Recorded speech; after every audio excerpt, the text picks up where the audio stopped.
이스라엘 백성은 시나이 산 아래에서 모세가 전해준 하느님의 말씀을 듣고 마음을 다하여 성막 건축에 나섰습니다. 광야에 거친 모래바람과 낮과 밤의 극심한 온도차 속에서도 사람들은 저마다 가진 것을 기쁘게 내놓았습니다. 집안에 남아있던 금 장식, 반지, 귀걸이, 목걸이를 풀어놓았고 여자들은 손수 길쌈하여 짜낸 자주색, 자홍색, 자색, 실과 가는 아마포를 모았습니다. 그들의 손길 하나하나에는 하느님께 거처를 마련한다는 열망이 담겨 있었습니다. 현대인의 눈으로 보면 작은 천 조각이나 한 잎이었을지 모르지만 당시 그들에게는 생존에 필요한 귀중한 자산이었습니다. 그러나 백성은 그것을 아낌없이 내놓았고 그 모습은 오늘날 성당 건축을 위해 신자들이 정성을 모으는 것과 비슷했습니다. 부사렐과 오홀리압은 이스라엘 전체 장인들의 지도자로 세워졌습니다. 그들은 단순히 손재주 있는 기술자가 아니라 하느님께서 지혜의 영을 부어주신 사람들이었습니다. 그들의 눈에는 단순한 재료가 아니라 거룩한 쓰임새가 먼저 보였습니다.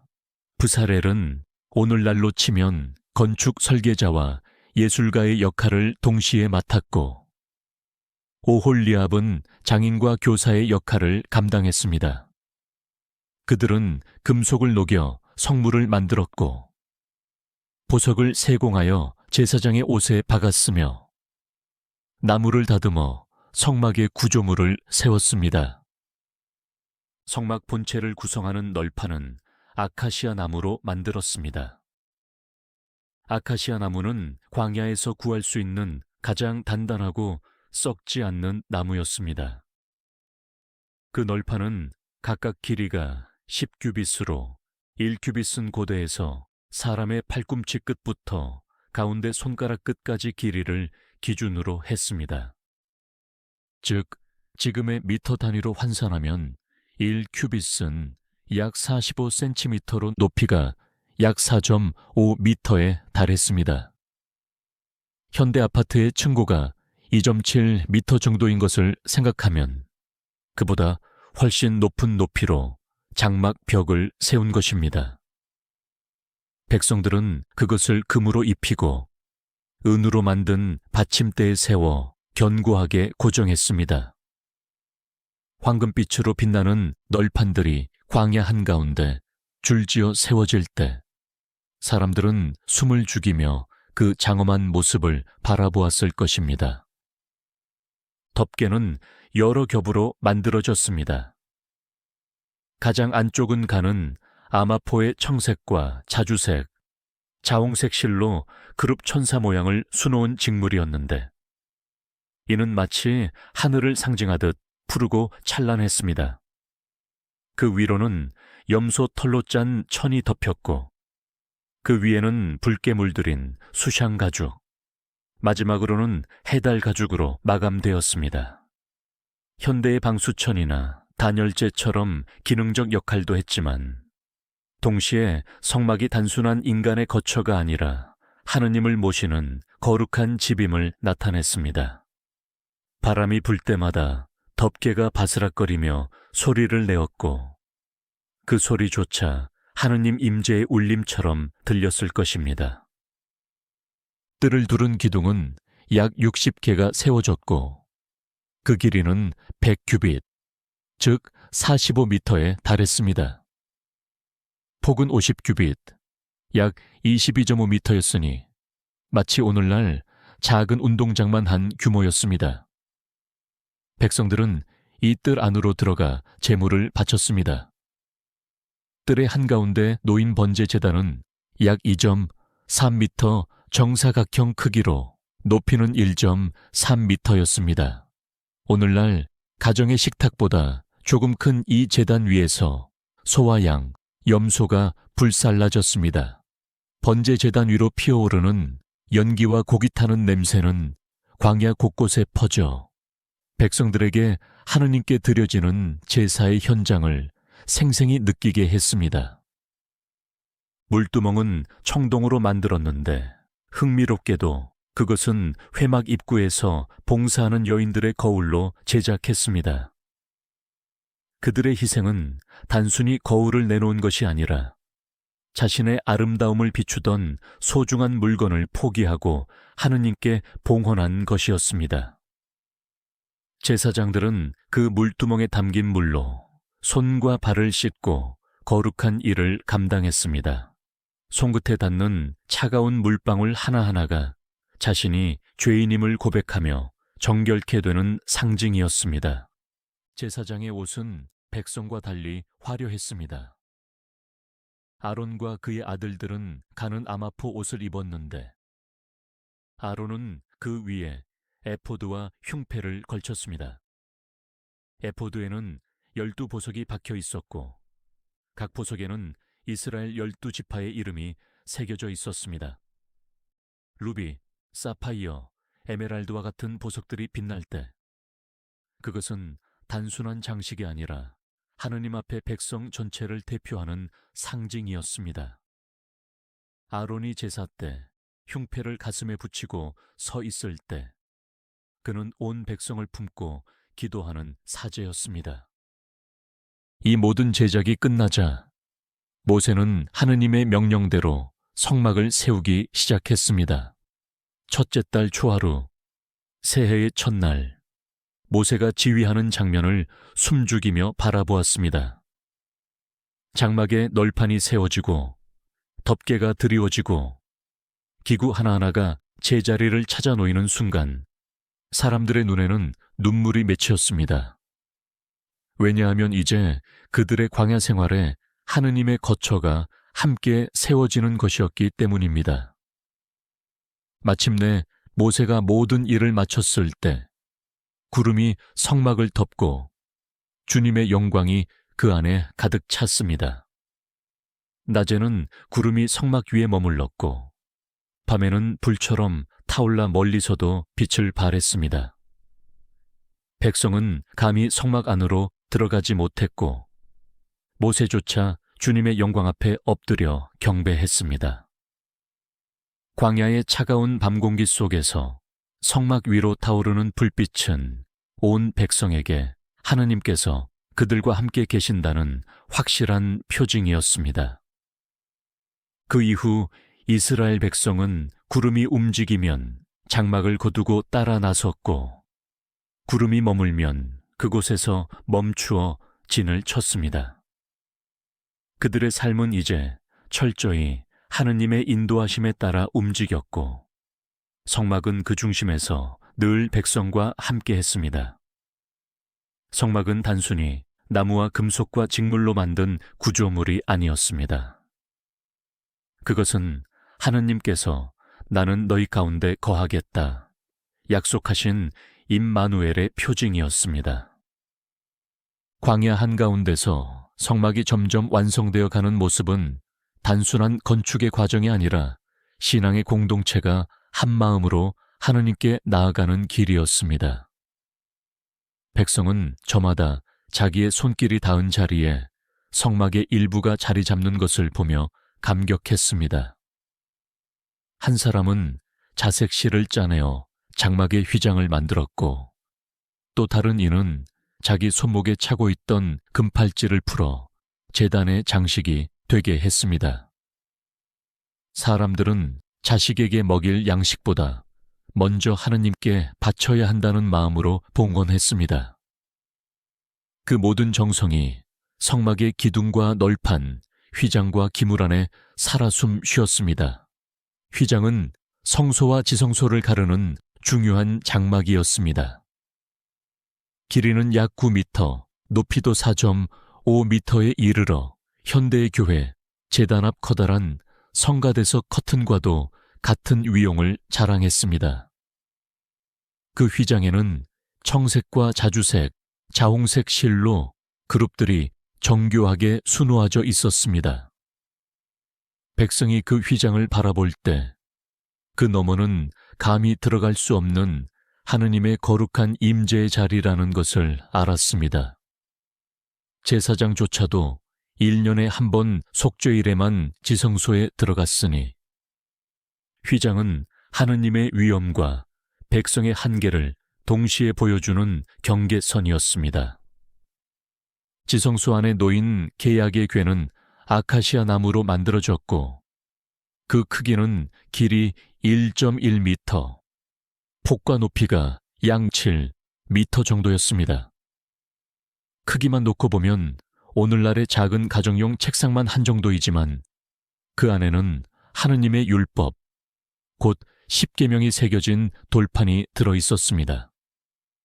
그 위에는 속죄판이 덮여 있었고 그 양쪽에는 금으로 주조한 그룹 천사가 날개를 펴고 있었습니다. 백성들은 직접 볼 수 없었지만 그 지성소 안에 하느님의 발판이 놓여 있다는 사실만으로도 두려움과 경외로 떨었습니다. 그 옆에는 진설방상이 자리했습니다. 길이 약 0.9m, 폭 0.45m, 높이 0.7m 정도 되는 크기의 상 위에는 늘 12개의 빵이 차려졌습니다. 그것은 단순한 빵이 아니라 이스라엘 12지파를 상징하는 제물이었고 하느님 앞에 늘 새로운 감사의 표시로 드려졌습니다. 오늘날 성당 제대 위에 놓인 제병과도 같은 의미였습니다. 백성들은 성소 안에 이 빵을 바라볼 수는 없었지만 그 빵을 통해 하느님께서 늘 백성을 굶주리지 않게 지켜주신다는 약속을 느꼈습니다. 등잔대는 길이 1.3m 정도로 한 탈렌트에 해당하는 약 34kg의 금으로 만들어졌습니다. 하나의 줄기에서 6개의 가지가 뻗어나와 7개의 등잔을 이루었는데 각 가지에는 살구꽃 모양이 장식되어 있었습니다. 황금빛 가지마다 불꽃이 타오를 때 성소 안은 마치 작은 태양으로 가득 찬 듯 빛났습니다. 그 불빛은 단순한 조명이 아니라 하느님의 영광과 계시를 드러내는 상징이었습니다. 분향단은 길이와 폭이 0.45m, 높이가 0.9m 정도였는데 그 위에서 제사장은 아침 저녁으로 향을 피웠습니다.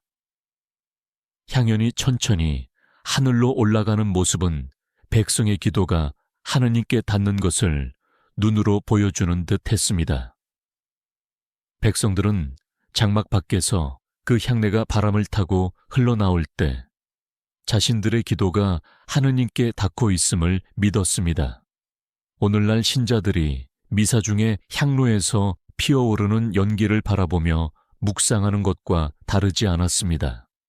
번제 제단 앞에서는 수많은 제사가 드려졌습니다. 그 제단은 길이와 폭이 약 2.3m, 높이가 1.3m로 큰 소도 온전히 태울 수 있는 크기였습니다. 제물을 불태울 때마다 제단 위로 불길이 치솟았고 연기가 하늘로 뻗어 올라갔습니다. 백성들은 그 연기를 바라보며 자신의 죄가 함께 불태워져 사라지기를 바랐습니다. 뜨거운 열기와 타는 냄새 속에서도 사람들은 눈을 감고 기도했습니다. 그것은 단순한 제사 행위가 아니라 생명과 죄와 구원이 엮여있는 엄숙한 순간이었습니다. 모세가 모든 기구와 장막을 제자리에 세우자 사람들은 마침내 성막이 완성되었다는 사실에 환호했습니다. 그러나 그 기쁨은 곧 경외로 바뀌었습니다. 구름이 성막을 덮고 주님의 영광이 그 안에 가득 찼을 때 누구도 그곳에 들어갈 수 없었습니다. 빛과 구름이 뒤섞이며 성막 위에 머물렀고 백성은 숨을 죽인 채 무릎을 꿇었습니다. 광야의 침묵 속에서 오직 하느님의 영광만이 장막을 채웠습니다. 그날 이후 이스라엘 백성은 구름과 불기둥을 따라 움직였습니다. 구름이 성막에서 떠올라 이동하면 백성도 장막을 거두어 그 길을 따라 나섰습니다. 구름이 멈추면 그곳이 곧 하느님의 거처가 되었고 백성은 그 주변에 진을 쳤습니다. 낮에는 뜨겁게 내리쬐는 태양 아래 구름이 그들을 덮어 보호했고 밤에는 어둠 속에 앞길을 환히 밝혔습니다. 백성은 날마다 그 구름과 불기둥을 바라보며 하느님께서 자신들과 함께 계심을 확신했습니다. 성막은 단순한 건축물이 아니라 하느님께서 광야의 백성과 함께 하신다는 눈에 보이는 표징이었습니다. 그것은 오늘날 우리가 성당에 들어서면 느끼는 하느님의 현존과도 같습니다. 백성은 성막을 중심으로 진을 치고 그 가운데에서 하느님과 함께 살았습니다. 성막은 곧 공동체의 심장이었고 그 심장 안에서 이스라엘은 하느님의 백성으로 살아갔습니다. 성막의 공사는 단순히 구조물을 올리는 작업이 아니라 광야의 민족이 하느님 앞에 자기 삶을 바쳐 올리는 행위였습니다. 각 재료가 모여드는 순간마다 백성은 자기 손으로 봉헌한 것들이 거룩한 쓰임새를 얻는 것을 확인했습니다. 가난한 이는 작은 청동 조각을 가져왔고 부유한 이는 금덩이를 내놓았습니다. 그러나 하느님의 눈에는 크고 작음이 중요하지 않았습니다. 중요한 것은 그들이 전심으로 바쳤다는 사실이었습니다. 건축 현장에서 장인들의 손길은 쉼없이 이어졌습니다. 햇볕에 다궈진 모래 위에서 쇠망치 소리가 울려 퍼졌고 가죽을 다듬는 칼날의 날카로운 소리가 메아리 쳤습니다. 바람은 모래먼지를 몰고 와 눈과 입을 파고들었지만 누구도 불평하지 않았습니다. 사람들은 서로의 손길을 격려하며 오늘의 수고가 언젠가 하느님의 집이 될 것을 생각했습니다. 특히 부사렐은 세심한 눈으로 하나하나의 기물을 살펴보았습니다. 금속의 두께가 균일한지, 보석이 흠없이 자리 잡았는지, 나무가 틀어지지 않았는지 확인했습니다. 그는 장인의 솜씨만으로 움직인 것이 아니라 하느님께서 주신 영감을 따라 제작했습니다. 그의 마음은 늘 주님께서 바라보시는 집은 온전해야 한다는 경외심으로 가득했습니다. 성막의 휘장은 단순히 장막의 일부가 아니라 인간과 하느님 사이의 구분을 상징했습니다. 백성은 그 너머를 결코 보지 못했지만 그 존재만으로 하느님의 거룩함을 체감했습니다. 휘장에 무게감 있는 직물이 바람에 조금 흔들릴 때조차 그것은 보통의 천이 아니라 신비의 경계선으로 여겨졌습니다. 후일 성전에서 예수님께서 돌아가실 때 휘장이 찢어진 사건은 이날 세워진 휘장이 예수 그리스도 안에서 궁극적으로 열릴 것을 이미 예고한 것이기도 했습니다. 지성소에 두어진 계약의 궤는 그 크기보다 의미가 훨씬 더 컸습니다. 그것은 작은 상자였지만 그 안에는 하느님의 말씀, 곧 이스라엘과 맺은 계약의 핵심이 담겨 있었습니다. 백성은 그 안을 직접 보지 못했지만 그곳에 하느님의 법이 있다는 사실만으로도 큰 위안을 받았습니다. 궤 위의 그룹들은 서로 날개를 펼쳐 맞대며 마치 보이지 않는 보좌를 감싸는 듯 했습니다. 그 사이 눈에는 보이지 않지만 하느님의 현존이 머물러 있음을 믿었습니다. 성소의 내부를 밝히는 등잔대의 불빛은 매일 아침 제사장에 의해 새로이 정리되었습니다. 기름은 감람나무 열매에서 짜낸 순결한 기름만 사용되었습니다. 제사장이 손으로 심지를 다듬고 불을 붙일 때 작은 불꽃이 7등잔에 퍼져나가 성소 전체를 은은하게 밝혔습니다. 그 빛은 단순한 조명 이상이었고 어둠 속에서도 꺼지지 않는 하느님의 빛을 상징했습니다. 현대 신앙인에게도 등잔불은 성당 제대 위에 촛불과 같은 의미를 지니며 늘 꺼지지 않는 기도의 상징으로 남아 있습니다. 향이 타오르는 분향단은 성소 안을 향기로 가득 채웠습니다. 아침과 저녁으로 피워 올려지는 향은 금방 사라지지 않고 천천히 퍼져나가 성막 안에 부드럽고도 강한 존재감을 남겼습니다. 백성은 장막 밖에서 그 향기를 맡으며 보이지 않는 곳에서 자신들의 기도가 하느님께 닿고 있음을 체험했습니다.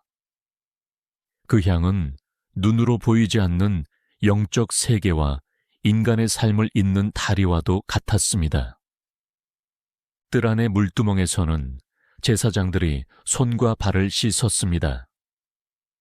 제사장의 발목에 묻은 흙과 손에 남은 흔적들이 차가운 물에 씻겨 내려갈 때 그것은 단순한 세정이 아니라 정결 의식이었습니다. 제사장은 자신이 깨끗해짐으로써 하느님 앞에 설 수 있음을 느꼈고 백성은 그 모습을 보며 스스로도 마음을 깨끗이 해야 한다는 교훈을 얻었습니다. 마침내 모든 것이 완성되었을 때 모세는 성막 전체를 살폈습니다. 그는 널판 하나하나가 제대로 맞추어졌는지, 휘장이 단단히 걸렸는지, 기물이 제자리에 놓였는지 꼼꼼히 확인했습니다. 그는 단순한 감독자가 아니라 하느님의 명령을 대리하여 확인하는 사람으로서 작은 것도 놓치지 않으려 했습니다.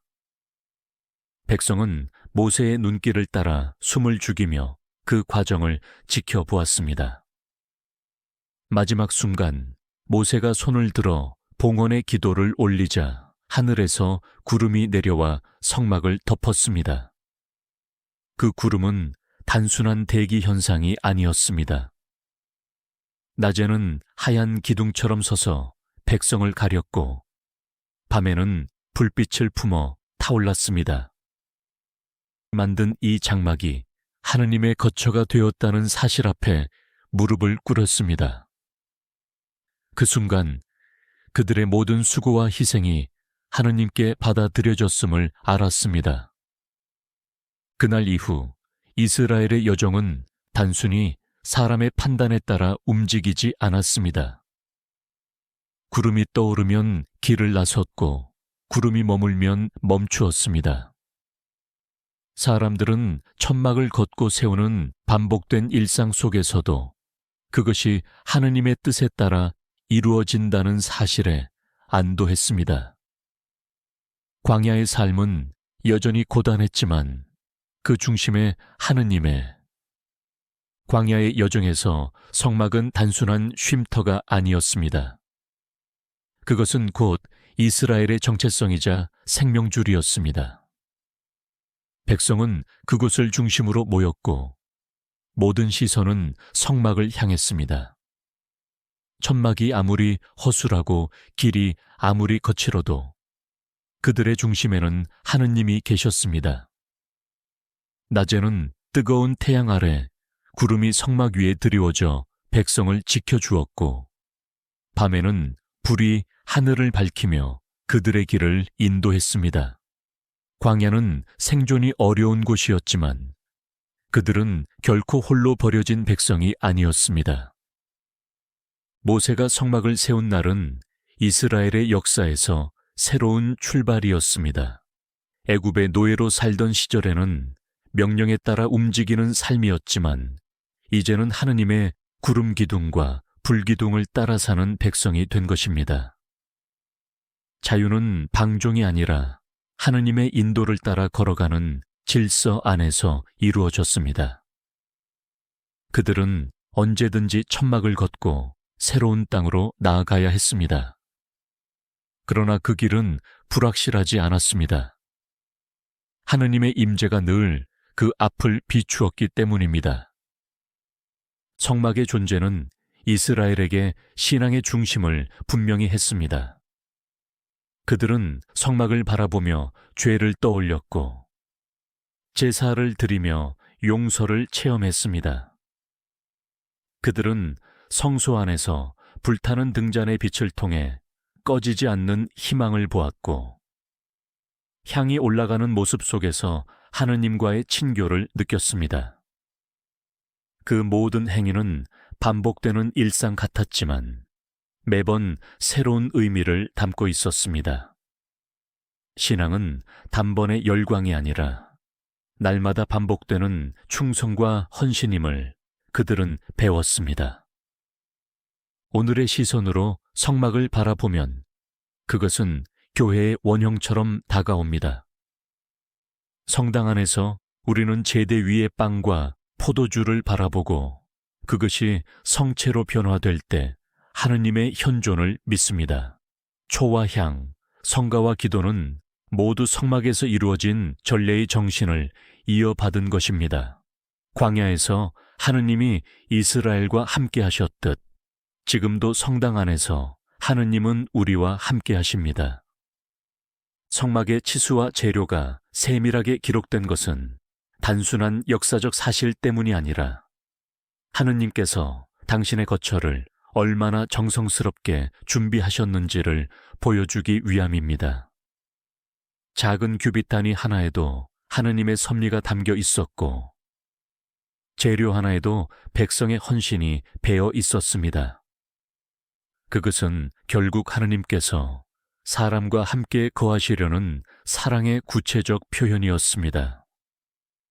성막 위에 머문 구름은 단순히 방향을 알려주는 표지가 아니었습니다. 그것은 하느님과 인간 사이의 관계를 눈으로 확인할 수 있는 증거였습니다.